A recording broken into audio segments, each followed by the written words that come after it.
Welcome everyone to Hard Talk Part 3. I hope we also caught you at Hard Talk Part 1 and 2. But welcome today. Thanks for joining us for a critical discussion aimed at addressing the historical injustices faced by the Black community in the efforts to right these wrongs. Today's sessions focuses on the theme, Righting the Wrongs of the Past, and we are delighted to have a distinguished panel of speakers who will share their insights and experiences on this important topic. Don't forget throughout this whole conversation to leave your comments and questions in the chat, and we'll let our panelists get to them as well. Thanks, Daniel Blair. I'm very excited for this as well. Let's introduce our wonderful panelists. So first up, we have our guest panelist, Stella Isaac. Stella is bilingual and fluent in French, received her Bachelor's of Arts and Honors in English and Professional Writing at York University. She later received her Bachelor of Education at Tyndale University as a primary junior French immersion teacher and taught an FSL primary junior teacher. Stella is currently working at Hungry Eyes Media, a movie and TV production company where she merges her passions for media and education. Thanks for joining us, Stella. So glad to be here, everyone. Awesome. Well, let's introduce the rest of our youth panelists. First up, we have Tamar Holder, who is a representative of the Remember the 400 Toronto chapter and a member of the Hard Talk Youth Discussion Panel. She is currently in the process of graduating from York University in the program of criminology, and she aspires to be a lawyer. Thanks for joining us, Tamar. Thank you for having me. All right, next up, we have Ezekiel Kennedy. Ezekiel is an ambassador of the Remember the 400 Toronto chapter and a member of the Hard Talk Youth Discussion Panel. He is a graduate of the University of Toronto with a degree in biology for health sciences and psychology. Currently, Ezekiel is doing public health research with the University of Toronto and also works in tech sales. Thanks, Ezekiel, for joining us today. Thank you for having me. Awesome. Well, next up, we have Rachel McNeil. Rachel McNeil is a graduate of Emory University, where she served as strategy and operations intern for the Commission on Racial and Social Justice, executive chair member of the Black Student Alliance, and curate team member of the Black Star magazine, Emory's first and only Black student publication. Rachel currently works in tech industry and during her free time enjoys volunteering as a mentor for Read Ahead, a reading-based mentoring program for elementary school students. Thanks, Rachel. Hi, everyone. Excited to be here today.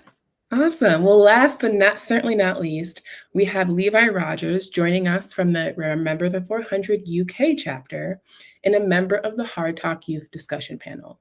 He is currently undertaking an apprenticeship and working towards becoming a cloud engineer. Thanks, Levi. How are you? I'm good. How are you guys? I'm happy to be here and it's a pleasure. Awesome. I hope all of you guys are ready for an awesome discussion ahead of us. And to set the stage for that discussion, I'd love to introduce a trailer we are about to watch.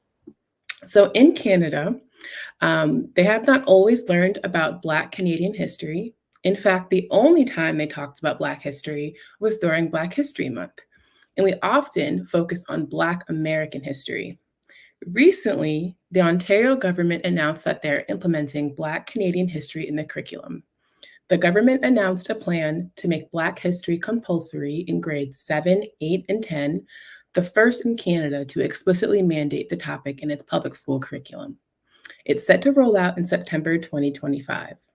Students will now learn about the overwhelming contributions of Black individuals to Canada's foundation as a young nation and the obstacles they face in the pursuit of building a democratic, inclusive, and prosperous country. So that is information if you did not know, and that sets the stage for the trailer we're about to watch, which is BLK in Origin series. So we often hear that there is no Black Canadian history or that our history starts at the Underground Railroad.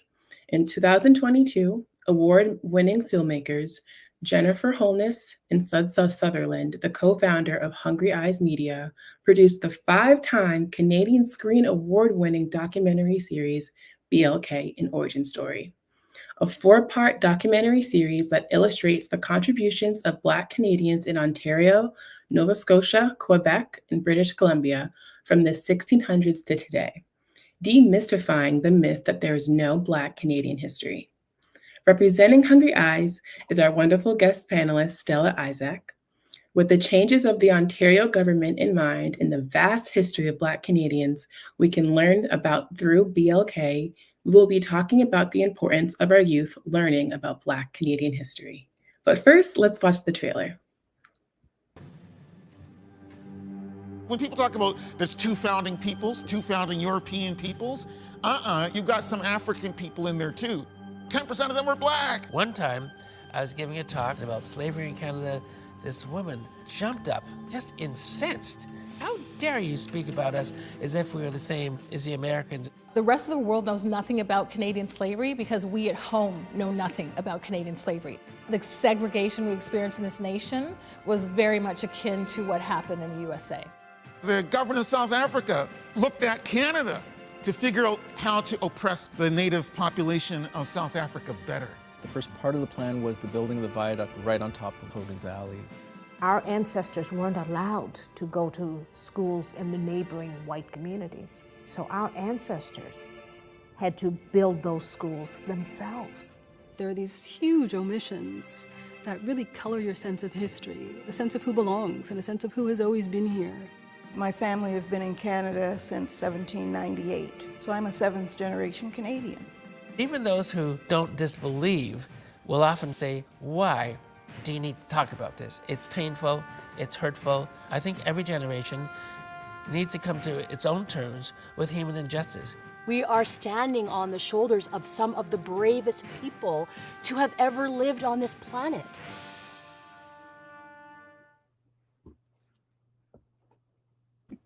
Wow. So even as we talk about this new curriculum that's being set to roll out in Canada in September 2025, I would love to know from anyone on this panelist, how were the different aspects of Black history taught to you in school? I know we're from different parts of the world, UK, US, and Canada. So when you were growing up, how did that work for you? How did you learn about Black history? I can go. So my experience is definitely different because here in the US, the states and local school districts can essentially influence the curriculum. So my experience may be different from others, but what I will say is I so related to what was shared in the trailer and even beforehand about, teachings around Black history really only occurred in Black History Month. That wasn't consistent.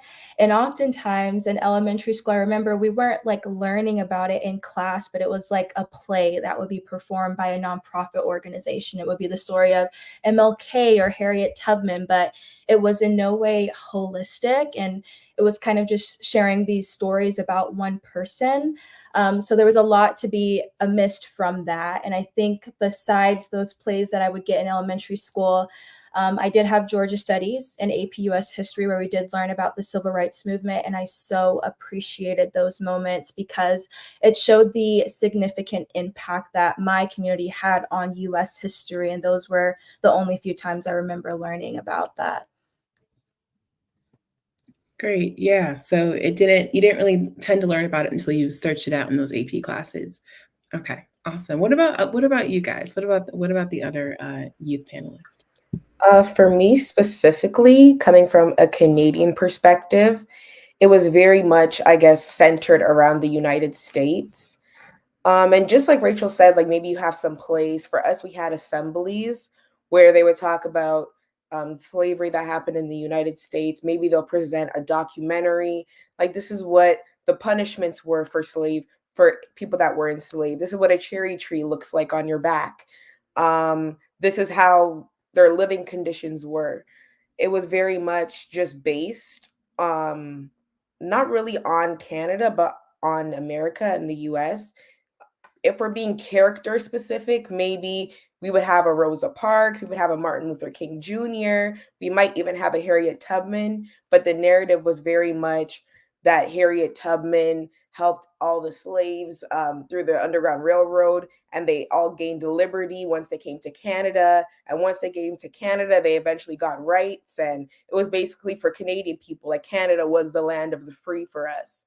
So I guess we didn't really have anything in the context of Canada from my perspective. Throughout high school or elementary school or even in university that was ever geared towards us. It was very much something that we couldn't identify with or I guess acknowledge or see ourselves in. But that was the only thing that we ever got. And it was definitely only in the month of February. My experience was similar to both Rachel and Tamar. I went to an American school growing up when I was in Saudi Arabia. And even when I was here in Canada, both of those experiences were very clean, very soft. You know, you don't really have the whole experience, like Rachel says, it wasn't really holistic. They did a really good job of showing all the good stuff rather than going into the depths of how we were treated and just the whole process of how we developed just the country of Canada and America. With the American curriculum, we did touch on the civil rights movement, MLK, your Harriet Tubman, and all the other popular Black political figures or Black historical figures that made a big difference in the country of America. When I went to Canada for the Canadian curriculum, same thing, and we touched a little bit on the Army as well as those that contributed towards the Canadian Army, but never did we touch on how Canada contributed towards our enslavement as well as their involvement in training some of the slave masters to even be part of that whole process of slavery. And so Canada, in my perspective, was always like innocent growing up. Like they were always the good people. There was nothing wrong with Canada. Canada was the promised land or something like that. Nothing really wrong with it. So it was kind of deceiving a little bit. But as I got older and started to study on my own time, you learn a lot more about what really happened between Canada and America. Yeah, I can share as well. First of all, thank you once again for inviting me to be here. I always get chills when I watch that trailer, even though I work for the company. It's always it shakes me to my core whenever I watch it. But I actually went to school in Toronto. I went to a French Catholic school for elementary, which funny enough was very Black. Everybody was Black in my school, except most of the teachers, but student-wise, everyone was Black, and we didn't learn about Black history. And then my high school, I went to a French public school, and again, it was, there were a lot of Black people, but it was a lot more diverse than my elementary school. But again, we didn't learn much about Black history. It was the assemblies, it was the plays, like nothing. I didn't learn anything until I went to York University, and I took a course called Cultures of Resistance, the African American Experience. And it talked about the experiences of Black people across the Americas, so the US and Canada. And it was, every week we read like many texts from Black writers. So, we read short stories or we read, W.E.B. Du Bois or, and I was like, wow, like all of this literature exists. So it really made me realize that the way in which I was taught in school was absolutely wrong. And I was an English lit student. And so in English literature, I was lucky if I even got one text by a Black author. And it was so weird to be taking this other course in the humanities taught by this wonderful Black professor named Dr. Andrea Davis, who made it a purpose to ensure that all of our texts were by Black writers. And so I was like, something is wrong, something is off. And, throughout university, all of my courses, I tried to connect. I connected all of my assignments to Blackness, and it taught me that I was like really yearning to, have Blackness in my education and include it because the general system was just not doing it. Wow.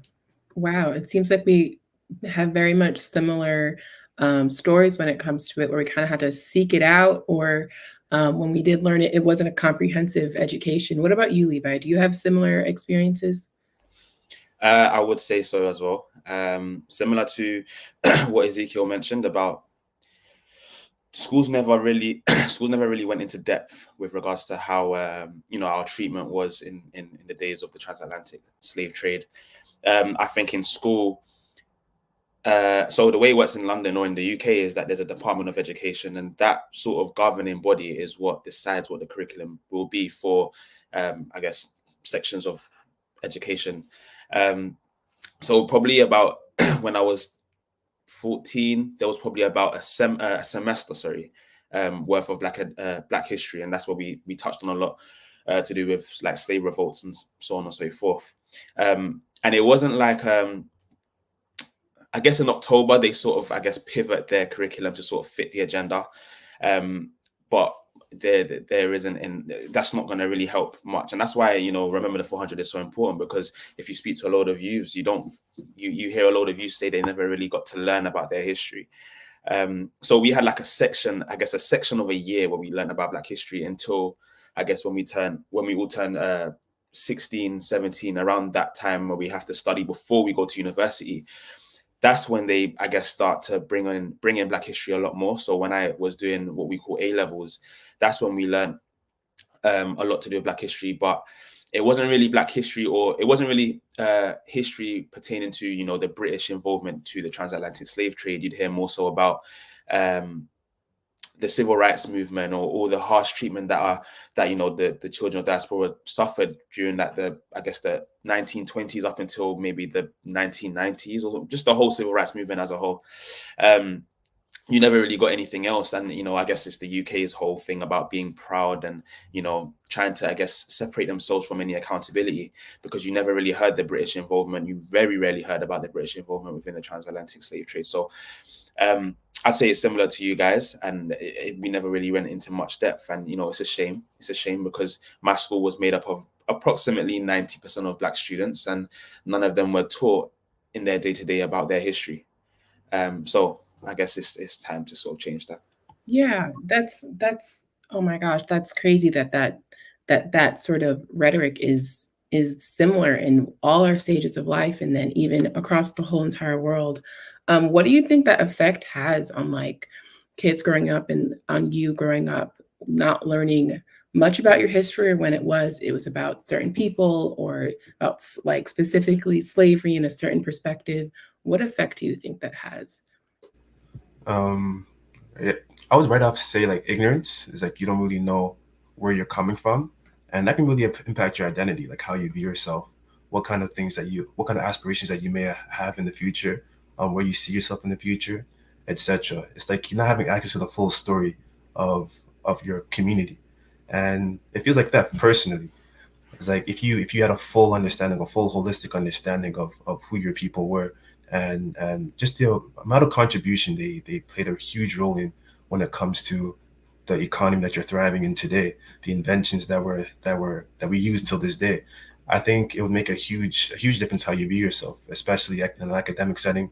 Maybe just have bigger visions and goals that you may want to aspire to you know pursue.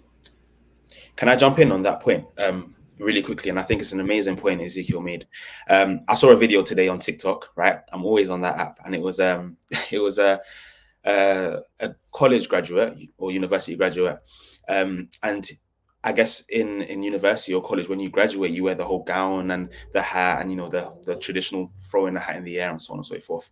And he had this young man, I say young man, he was my age. He was from the Philippines or somewhere in that region of the world, and his parents, you know, risked everything, as you know the usual story is. They risk everything and leave all they have to come to the UK to come to the US or the UK to give their children a better life. And what he done was he took the scarf off and took the jacket off, took the hat off, and gave it to his parents to wear as like a symbol of you know, or as like I guess an action of gratitude, to sort of say thank you for all the sacrifices you've made. And essentially the point I'm trying to make here is Ezekiel made an amazing point in saying, you know, it's important that we know of our history, because I firmly believe that if we don't know of where we've come from, or if we don't know of the hardship that our forefathers went through, especially during, you know, the transatlantic slave trade, even the civil rights movement, which only ended a few years ago, for being realistic about everything. If we don't know about all those atrocities that happened to our grandparents, great-grandparents, and so on and so forth, I don't believe there's going to be much drive for us as young Black youths to be any sense of successful in today's world. And I guess, you know, if you look back at that and see all the sacrifices in which they made, the same way he saw the sacrifices in which his parents made, you know, that sort of drives us as the youths to sort of make moves, and then to be, you know, more successful, or I guess, more successful, considering the fact that we have, I guess, more opportunity to do so in comparison to the ways in which they had a few years prior. Yeah, and I wanted to add to that, like, you guys are making really good points, like Levi and Ezekiel. And for me, when I taught, when I was in the classroom teaching, I was teaching grade 2 students, grade 2, 3 students. And based on my experience in school, I knew it was important for my students to see themselves in the work that we were doing. So I brought in a lot of culturally relevant texts. We did a lot of reading with, like, characters from different backgrounds. And it was just so great to see how their faces would light up when they would see characters that look like them, or, people who went through similar experiences and, their parents or they went through. And I really do think that it helps them be more engaged in the material, and especially for Black students. Like, we don't see ourselves. I don't know if it's changing, in the US or in the UK, but for the most part, still in Canada, besides this recent change with the curriculum, we don't see ourselves. So as a result, we become a little bit distant from learning, or we don't think that we're actually Canadians, or that we don't think that we had an actual contribution to Canada. And with the BLK series, for example, what I love is that it's very adamant about showing that Black Canadians, people of African descent in Canada, helped build this country. We have a stake in this country, so we belong here. And so, when we talk to teachers or we talk to students who have seen the series, like, they're like, how come I didn't learn about this history when I was younger? Like, I think it would have definitely, like, redirected some of their thinking and their paths and their, sense of self if they knew that, yes, we belong here. We're not recent immigrants, and there's nothing wrong with being recent immigrants to Canada, but we've been here since the 1600s. We are part of this country. Absolutely. And I personally, and I know people that can relate to that epiphany moment when they realize that they are part of history, and they are not only a part of it, but an integral part of it. And it's not just slavery, but we have this vast and diverse history. So that's great that you were able to even provide that for your students in that perspective. But yeah, Stella, could you tell us more about the BLK an origin story documentary, and what more can Canadians and even outsiders, US, UK, learn from this series? Yeah, honestly, I mean, I'm going to say, not to toot my own horn, but I didn't create this series, but it is truly my bosses did, Jennifer Holness and Seth Sutherland, who are, award-winning filmmakers, Canadian filmmakers of Jamaican descent. They created this series, and it's just an amazing documentary that truly shows, Black Canadian history. They were both raised in Canada, but Suds was born here. Jen immigrated from Jamaica when she was 7. And like all of us have said, they had similar experiences growing up where they didn't learn about Black Canadian history. So they did not feel Canadian. They didn't feel like they had a stake in Canada. And so they also went to York University like me. But at the time, they didn't really learn much about, Black Canadian history. All they knew is that, there was Matthew DaCosta, maybe, the first Black, recorded person in Canada, and that maybe there was slavery in Canada. And so in 2000, they created this documentary called Speakers for the Dead, which is, you can watch it on, if you live in Canada, you can watch it on the NFB, the National Film Board. And it basically talks about this area in Ontario where they thought was, like, settled by the Scottish and the Irish, but it was actually an area settled by Black people, and those people helped to create that community. And so this was hidden history. Nobody knew about this. In fact, they completely erased this history, and so even the people living in that community didn't know. And so they created that documentary. It did extremely well, but it wasn't until 20 years later, so in 2020, after the murder of George Floyd, where they were approached by a lot of broadcasters to do something, as you would imagine. And that's when they created BLK, an origin story. And in the documentary series, there's some of Canada's, like, top academics who are extremely well-versed in Black Canadian history, like Lawrence Hill, who wrote the Book of Negroes. I'm sure on the UK side, you guys know about this book as well. And also, George Eliot Clark, who's an award-winning poet. and an academic, and also Natasha Henry Dixon, who is the world's foremost authority on enslavement in Ontario. So all of these folks are lending their voices in this documentary. You saw some of them in the trailer, but Black people across the world really can learn so much about transatlantic slavery, but also Black Canadian history by looking at this series and watching the series, because we truly do cover the history in Nova Scotia, for example, Ontario, British Columbia, and Quebec. And in all of the episodes, we try to answer the question, like, where did Black people come from? And so it's just a really great series to redo that thinking that there's no Black history in Canada. Wow. Wow. Thanks for that origin of that. I think it's important to even know where it comes from, because I think as we are discovering that the stories are very similar, as far as how we grew up learning about Black history, and then even our response to societal happenings when it comes to Black injustice. Real quick though, I wanted to chime in here real quick, because it's crazy how you say all these names and I don't know any of them. Like all these Black, historical figures that played a huge role in Canadian history. I know nothing. The only person that comes to my mind is just MLK, Malcolm X, the usual. So yeah, it just shows a lot that the work that you're doing is very important. It's very much needed for a lot of the youth. Thank you so much. And I think that's an important point to make, because like within Canada, like we said earlier on, we're mostly focused on American history. And I think that's a way to deflect on the fact that we have our own issues here. But I will send you all of the names I mentioned. There's so many amazing Black Canadian academics that, you can research and look into, and who are truly continuing to do this work to bring this history to light. Wow. And even you talk about how certain histories are hidden, like purposely hidden from people being able to know about their lineage and where they come from in that history. And this documentary coming to unearth a lot of those mysteries. What are our thoughts, I guess, our panel, as Ontario integrates this documentary into their curriculum? What do we think about this new mandate to implement Black history into Canada's curriculum? Oh, I just wanted to we're not going to implement this documentary as of yet into like the Ontario curriculum, but this is just like a series where it could be integrated into the Canadian curriculum. Awesome. Yeah, I want to jump in here. I think this is so huge, especially speaking to what Stella and some of you all have said just about this idea that Canada was always painted as this land of the free and freedom. I've definitely gotten that sentiment growing up in the US.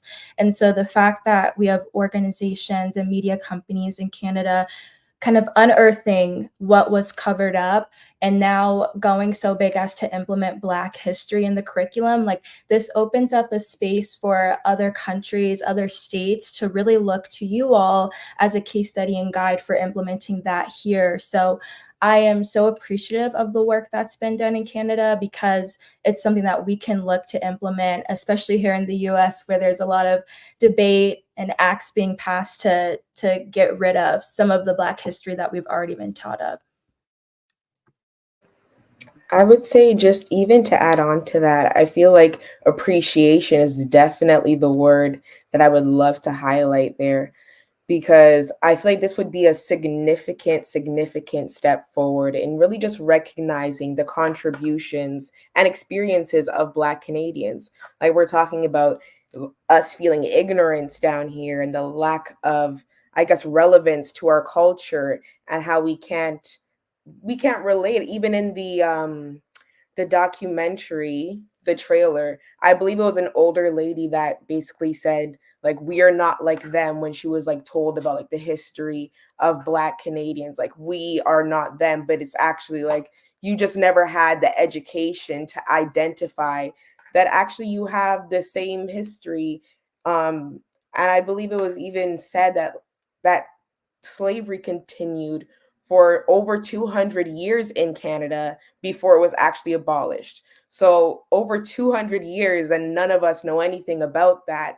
That's definitely an issue, where there's that disconnect of Canada, like I said, being our land of the free as Canadians. and basically not being able to relate. So I feel like that gives us some cultural relevance. It's a significant step forward, like I said, and it helps just give us a deeper understanding of just Canadian history, especially among students, by giving us these diverse perspectives. It'll just give us a true appreciation of the variety of cultures that make up Canada's past and Canada's present. Absolutely, absolutely. And I definitely wanted to touch on what Rachel mentioned, because I think it's a great context of what even the US is going through right now, even as Canada is getting ready to introduce this new curriculum. In the US, 44 states have introduced or taking steps towards restricting the teaching of critical race theory, which was implemented to bring Black history into the school system. So they're doing that by banning books and censoring the way race can be discussed in classrooms. So that's what's happening in the U.S. So hearing what's happening in Canada, it's transformative. It's such opposing about what's the energy and tensions happening in the U.S. that I definitely want to hear more about what even Rachel thinks from the US or in the UK. Is there something similar happening? What side of the coin is tossing for that curriculum as well? I think adding to your point, Sarah. So earlier when I mentioned about the way in which Black history was taught in the UK, as far as my memory goes, right, the whole of that year, so we have the grading, the school years go from year 1 to year 11. So that's from, I believe, 5 to 16 or 17, 16. Year 9 is when I said when we started to learn about slave revolts and so on and so forth. As far as my memory goes, that whole year was based around Black history. But obviously doing research prior to this, I went onto the Department of Education's curriculum and saw how history is sort of taught in schools across the country. And that's where I saw that there was only one section, and that was the slave revolts. And that's all I remember from school, but I remember it being a lot longer than one seminar. But it was only one section, and that was slave revolts that is being taught across all them years of school. Which suggests to me it's the same with as Rachel mentioned about the critical, or was it Rachel I mentioned or Sarah I mentioned about the critical race theory and the government in America banning books and so on and so forth. It feels like that here with regards to them stripping back what we can actually learn with regards to Black history. And even adding on top of that, as stated before, when I did have that year of learning about Black history, it was never about the true depths in how the British were involved in the transatlantic slave trade. And it was only really about the Americans' involvement. So, teachers here were slating off the governments in America and slating off their history pertaining to the transatlantic slave trade.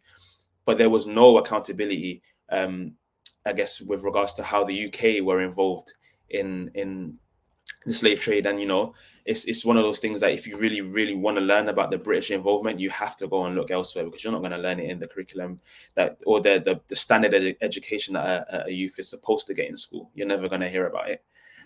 So again, I think it just points to that whole lack of accountability across the Board of Education in the UK. I like that point, Levi. I really do. Wait, Rachel, you about to say something just now? No, you can go ahead. All right, cool. Just to go back to the question, I do think it's a right step in the right direction when it comes to implementing this curriculum into our education system. It just shows a level of transparency between the government and the people that are residing in Canada, and its ability to allow coexistence amongst the different cultures that reside in Canada. I think it's also very important that we educate the youth to let them know the full identity and where they're coming from. But like Sarah and Levi, how you mentioned the whole idea of just banning critical race theory, or even just controlling the narrative of how that information is being released to the public, I think that's where things get very concerning. Like you did mention, it's like at this point, they teach you what they want you to know, and it will eventually force you to take your education into your own hands. It becomes your own responsibility. So it's like you have to do your own due diligence to make sure you have the right information, the right knowledge, to make sure that you know where you're coming from and where you want to go in the future. And I know it's more work on us still, but it's still an upwards battle that we're trying to fight. till this day.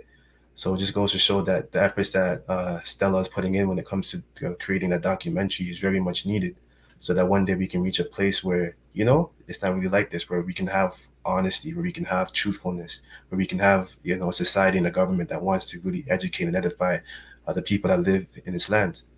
And so I think discussions like this and even initiatives like yours, Stella, is very important to the forefront and the future.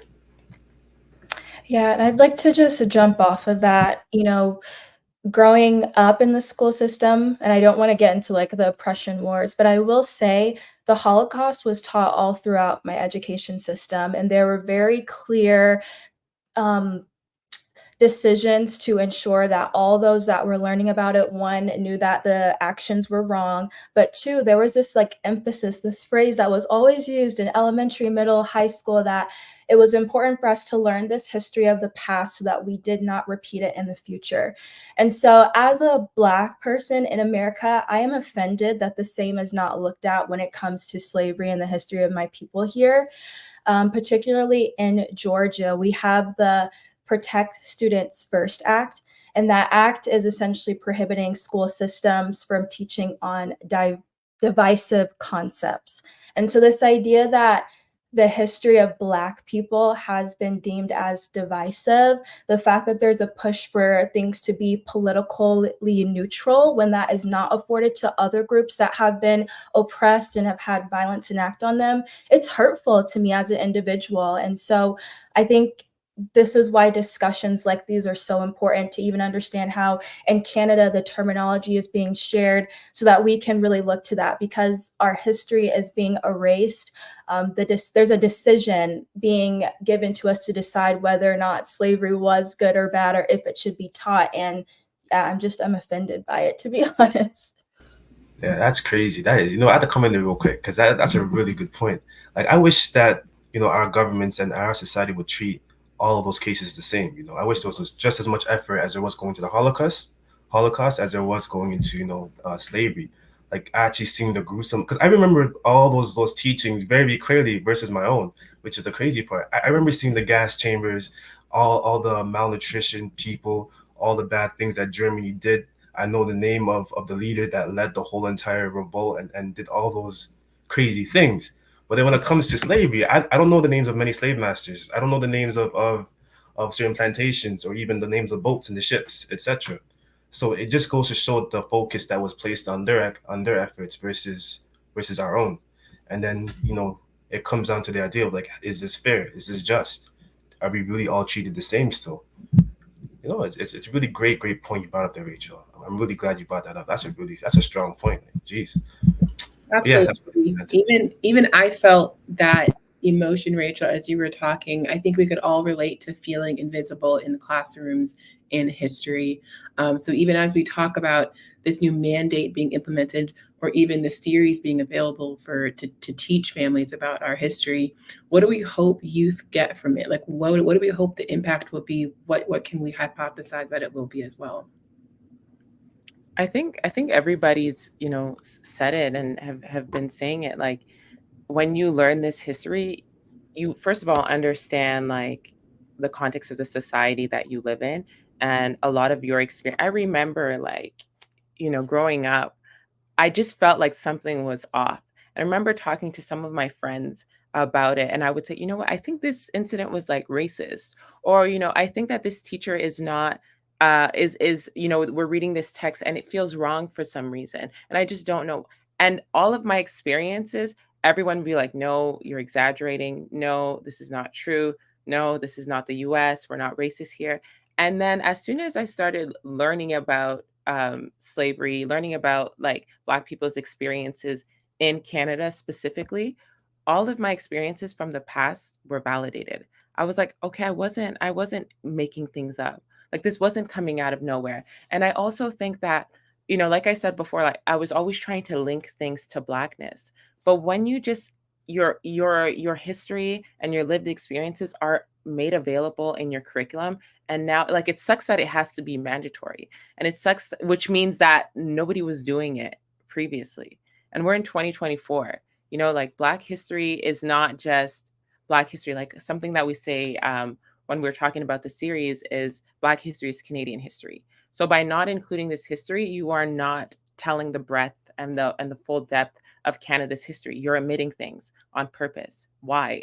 So I don't know, like, students will just be able to see themselves. And I think that people will be a lot more confident. Even me, when I learn more about my family history, it provides me with like so much pride. Like yesterday was Haitian Flag Day.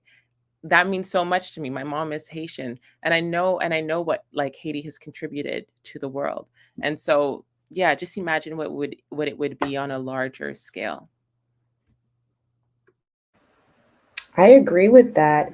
I just think that, like Stella said, we've already kind of said how we want Black youth to grasp this knowledge and just have that representation for themselves, be able to identify and connect and see themselves in their own history, and just dismantle this ignorance that we have, not knowing about our history in Canada, but only being, I guess, centered around America, and feeling that disconnect, just allowing us to have more empowerment within ourselves as Black Canadian youth.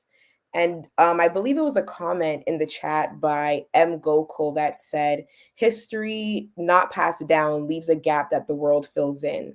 So even it would allow us to dismantle negative stereotypes and counteract these negative narratives that are around that are just not accurate and not true. And it has to do with our history and our forefathers and foremothers and what we've been through. So I feel like it would, like I said before, just a positive step forward, and just more empowerment for ourselves and for the Black youth.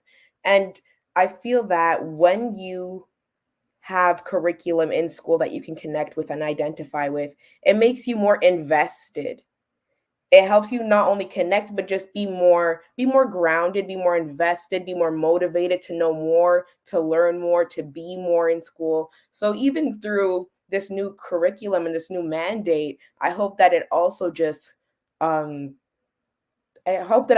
leads to success for our Black youth, to success and empowerment, and just, I don't know, just allows them to be go-getters. Absolutely. I definitely relate to that rhetoric and that hope of trying to make sure that the next generation is better off. Their foundation is built in their own culture and history, that they could be even surpass where we are, and things like that. So what do you guys think? What about Levi, Ezekiel, Rachel, about what is that hope that we have for our youth coming off of this? I know it's different throughout the world, but if you had this growing up, or if you could give this to the next generation in your areas, what do you hope their feelings and effect would come after having this curriculum implemented, or seeing documentaries like BLK? I think the possibilities are limitless, because like Stella mentioned before, seeing is half the battle. And so if you're able to see these great men and women that look like yourselves doing all these wonderful things, and even just knowing the history of how just the trials and tribulations that your community faced and overcame, it would really impact the self-esteem and the overall conviction of the children in the Black community. And who knows where we would be today if we had these things implemented before. All the efforts, how would we perform in the educational system? How would our efforts change when it comes to being involved in our communities? How would things change when it comes to just being a part of our families, or even our overall impact in the countries and societies that we dwell in? I think just by taking away from us, it really leaves a hole, like a gap that the world fills in, like the quote mentioned before. So I think it's a very important work that needs to be done, and that needs to be consistently worked on actively by everyone around us. I agree. Oh, Rachel, go for it. No, I'll just really quick. I agree with what everyone said. And I think it's important because a previous comment mentioned, it's important for Black history to be taught for all students, regardless of, race, everything. And I think that's important because Black history has impacted everyone. Specifically, when I think about things like the Civil Rights Movement, that prohibited discrimination based off of race, sex, religion, like we all benefit from it. So I think when I think about the future and what I hope people learn from the curriculum is that they have an understanding of why they are where they are today, and that they can appreciate all the different types of individuals that impact their lives today. Yeah, I agree. And I guess my point is sort of a mixture between Ezekiel's and Rachel's. And if this sort of I guess mandate, or if Black history was made mandatory to be taught in schools when I was in school, or when my peers were in school, I do, and it goes back to my point before, I do believe the drive to be successful would have been a lot stronger. And don't get me wrong, there is a massive drive for everybody to be successful. I've got a lot, and I said it in another table talk I done with Remember the 400 a while ago. Never have I seen, as of right now, or compared today to 10, 15 years ago, never have I seen so many young Black men and women going to top universities and getting into top graduate schemes. And there's definitely progress. But I would say,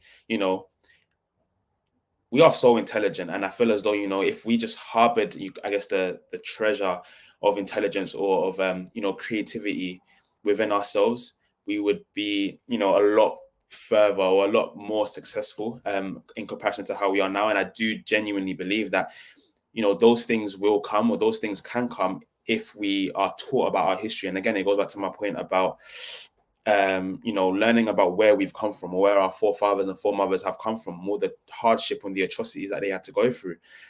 Like, for example, in London, or I keep saying London, but in the UK, there's a whole generation in I guess the mid 20th century, a whole generation of people from the Caribbean, known as the Windrush generation, came over to build this country. And there's so many stats and facts proving that, if it weren't for the Windrush generation, because this was directly after World War II, and the British involvement in the war, if it wasn't for the Windrush generation, so if it wasn't for my great grandmother or my great grandfather, the country's economic stability would never have reached the heights in which it did. All those things, young people around my age or even below don't know or don't understand those things, and the things that they had to sacrifice, because even though they did come here and help and put their hands in the building of the country, as it did in the Americas, they were still treated like the bottom of the barrel. And as I said, if we understand all the hardship and all the things in which our forefathers, our foremothers, our great grandparents had sacrificed in coming over here, the drive would be a lot stronger. So I feel as though, Black history needs to be, I guess in the UK anyway and elsewhere, needs to be made mandatory, I guess, across the world, wherever the children of diaspora reside. That's just how I feel. Yeah, I just wanted to quickly add as well, like, if we think about the ways in which Black students are punished in schools, like, a lot of this has to do with teachers and their biases. Like, there's a lot of research out there. But if these students, if our Black youth knew, like, the stake that our forefathers had in creating this country, like in BLK, in the first episode, for example, it's an episode on Nova Scotia, and people learn about, like, Black people coming to Nova Scotia in the 1700s, like the Black Loyalists. I think Ezekiel mentioned this before, the Black Loyalists who fought in the Revolutionary War, or the Jamaican Maroons who were actually deported to Halifax from Jamaica, and in the 1700s as well, and then Black refugees from the US who came, and all of these people helped build Nova Scotia. Like, imagine if students had access to this information early on. Absolutely. Go ahead, Ezekiel. Yeah, not just even add to that point, because even with the context of Nova Scotia, a lot has been going on with that particular province, and because a lot of Canada's just development when it comes to the fisheries and gaining money for the country, it was all done by Black people. They benefit off of slavery just as much as America did by exporting their fish exports to Jamaica to have the slaves just partake in the labor process. And even back at the home, on the ports, building up the ports and the ships and all the other stuff. Free labor to develop the country, and you don't hear about any of these things at all. Absolutely. I mean, we talk about the hidden history and how facts and people of our actual like lineage and our history has been buried deep for us not to see it, for us to feel like we are invisible and not seen in history. And we talk about those things that we didn't know. Do we have any interesting facts of things that we do know from Black history, or fun facts that we could bring in, of people that we could look up to that we may not have known before? You can go first. I was going to say that, especially coming from a Canadian perspective, I took down maybe like 3 facts about Lincoln Alexander, Marianne Shadd, and Viola Desmond that maybe people didn't know out in the cyberland. For Lincoln Alexander in 1985, he became the first Black Canadian to be appointed as a lieutenant governor, serving in Ontario, and he was also the first Black member of Parliament in Canada. When it comes to Marianne Shadd, she was born in the US, but she moved to Canada and became the first Black woman in North America to publish a newspaper. And she was also an anti-slavery activist and lawyer. And Viola Desmond was a Black businesswoman who in 1946 challenged racial segregation in a Nova Scotia movie theater. And this act of defiance and her legal battle became a significant moment in Canadian civil rights history, and she is now featured on the Canadian $10 bill. Awesome. I didn't know about any of that, so thanks for sharing, Tamar. Does anybody else have any other facts, just to be able to share and connect on some of our history? Yeah, like I said, yesterday was Haitian Flag Day. I have my Haitian flag. I'm very proud to be Haitian. I'm also Sudanese, which seems like 2 very different parts of the world, but that's okay. And an interesting fact is they actually have the same Independence Day, which is January 1st. So yeah. That's very interesting. Oh, wow. Happy Haitian Flag Day. Thank you. Oh, sorry, you want to go? No, anybody else? You can go. Yeah, so some quick facts, just even about just Black history. The first slave ships came into North America was in 1916 in Virginia. On the 7th of August, 1833, the British House of Commons passed the Freeing of Slaves Act. That same year, on the 28th of August, that bill was received royal approval. On the 1st of August, 1834, the law was put into practice in all British colonies. I think these are some facts that resonates a lot with me personally, because it just shows like a lot of great things that happened in the month of August. But just to see how the world was changing, just to see the humanity within those that look like you and us, and know that everyone has a right to freedom and liberation, that we deserve to live our lives like everyone else, just to have access to resources and be treated like human beings. And so this is why, that important narrative of August being Freedom Month really resonates hard with Remember the 400, and just how we hope to bring awareness and education, edify those that look like you and I about the significance of our history and August being Freedom Month. Awesome. Yes, definitely. Remember the 400. We are trying to recognize, and we do recognize August as Freedom Month around the world, where we try and unite our descendants of Black people from the transatlantic slave trade throughout the whole world, and talk about events and things that happened in August where we can connect and bring to light. Does anybody else have any other interesting facts? Yeah, I do as well. Just a quick disclaimer, just a quick correction. My brother Ezekiel there meant 1619, not 1916. But yeah, everything else 100% correct. I have got a fact pertaining to UK history. It's actually recent history, so it hasn't even been 40 years since this happened. But in 1987, Diane Abbott became the first Black woman to be elected in the British Parliament, which obviously opened the doors for a whole discussion based around diversity and inclusion within the British government. Because as you'd imagine, before her, it would have been, I guess, people that can't, how do I word it? It would have been a bunch of people that necessarily can't relate to the whole of the UK. But she opened, I guess, that matrix. And now the parliament is flooded with Black men and Black women, representing various different political parties, but still having a say on what happens in the country.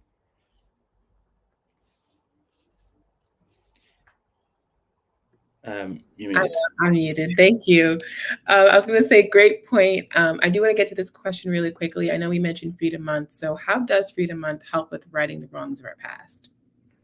I would say, in my opinion, even though Carter G. Woodson picked February to celebrate and encompass the birthday of Abraham Lincoln and Frederick Douglass, Freedom Month for us as the children of slaves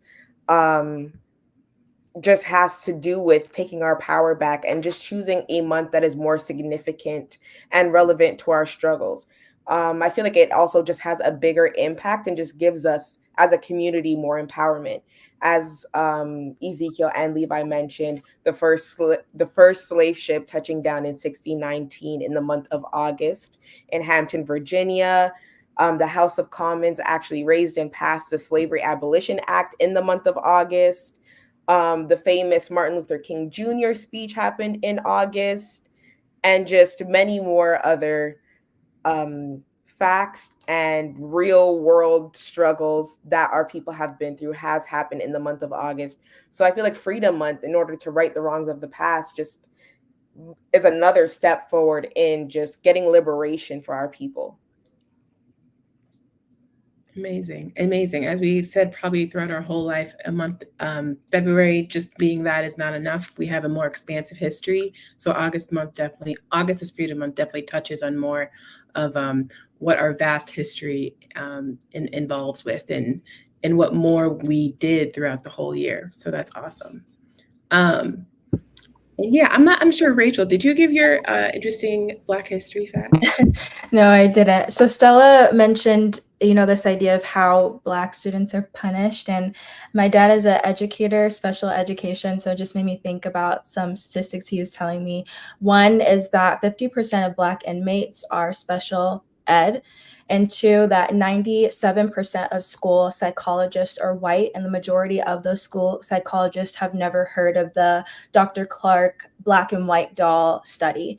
And so I think that's really important to think about how culture impacts the way that our students are punished, are given certain titles that can impact the trajectory of their lives throughout the education system and their career pathways. So I wanted to shout out to my dad with that one. So interesting facts. Great. Thanks for sharing, guys, especially as remember the 400 panel and with our guest, Stella. It's been a great discussion. Definitely let us know any more questions you have as we start to wrap up. But as one of our last questions, I just wanted to know your guys' opinion, especially in your respective areas. What more do you think, as a member of the 400, as an individual in the society, can we do to push Black history being taught to include our expansive and diverse history? What do we think kind of needs to be those steps to build that for us? I would say that it would be to do exactly what we're doing today, to spread awareness, have these hard discussions, be active and have outward support. And even through, I believe Ezekiel said it at the beginning, through educating ourselves. Because once we are educated in our true history, we're able to correct others, edify others, educate others, and basically just help others know their true history and have that sense of pride and empowerment and awareness. And if we're looking at Remember the 400, I feel like we're doing many, many, many things to, I guess, do this step forward. And one of our major things being, like we mentioned, August as Freedom Month. So I would say, even to help our lead of taking these steps forward, I would say to go to our website at rememberthe400.com and sign our petition for August as Freedom Month, and to donate and to help us in every single step forward that we continue to take and do. Absolutely. Absolutely. And we'll have definitely the website and information, social media information down in the comment section as well. So you guys could take a look. Yeah, I think that it's really important that these conversations are taking place outside of February and even outside of Freedom Month. Like, it's great that this is happening in May, and it's not like we're doing this because it's so and so month. I think that that continues to be a way to push these conversations all year round, because we shouldn't just talk about Black history once a year.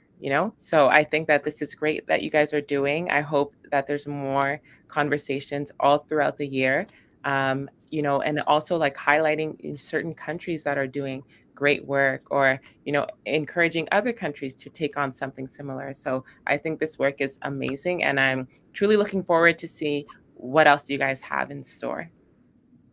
Awesome. Well said. Well said. Does anyone else have any last thoughts? Yeah, I'll jump in. I think there's a lot of great work that nonprofits can do, like Remember the 400. I know one nonprofit I volunteer for is Read Ahead, and it's focused just on reading literacy with a mentee that you're paired with. And one great thing that they do is kind of going back, it's like during Black History or Hispanic Awareness Month, you were able to choose a selection of books related to that. And me having a mentee that was of Hispanic heritage, I just remember she was so excited to learn more about Black history. And so I think what's really great about Remember the 400 is we want to invite everyone into the conversation. We want to educate everyone. And I think that's really important to dispel these narratives that people don't want to learn about other people. A lot of people love learning about different cultures. It's fun, it's intriguing, it impacts us. So I think moving forward, inviting professionals like Stella here, people in the teaching space, is so important to help with what we're talking about here today. Awesome. All right. Well, thanks for joining us. And my last question for you, Stella, is where can we watch the BLK series for international viewers? Yes, great question. You can email me on my work email. You can email info@hungryeyes.ca. If somebody could put that in the chat for me, but info@hungryeyes.ca. Email me, let me know that you were on this, talk, and I'll provide you with all of the information. But thank you so much for your interest in BLK. It truly is an incredible series, and I hope you all get to watch it. Amazing. Well, thanks to our amazing panelists for your perspectives and for your views on this important topic. And thanks to our audience for sending in questions and for joining the third installment of Hard Talk discussion panel. Please follow us on all our social platforms at Remember the 400. And to learn more about Remember the 400, you can visit our website at rememberthe400.com. And definitely keep checking in, because we have more information coming about our August is Freedom Month festivities starting August 1st with Remember the 400 kickoff event. And there'll be multiple events throughout the month. So definitely check that out. And we'll see you guys next time. Thanks for joining.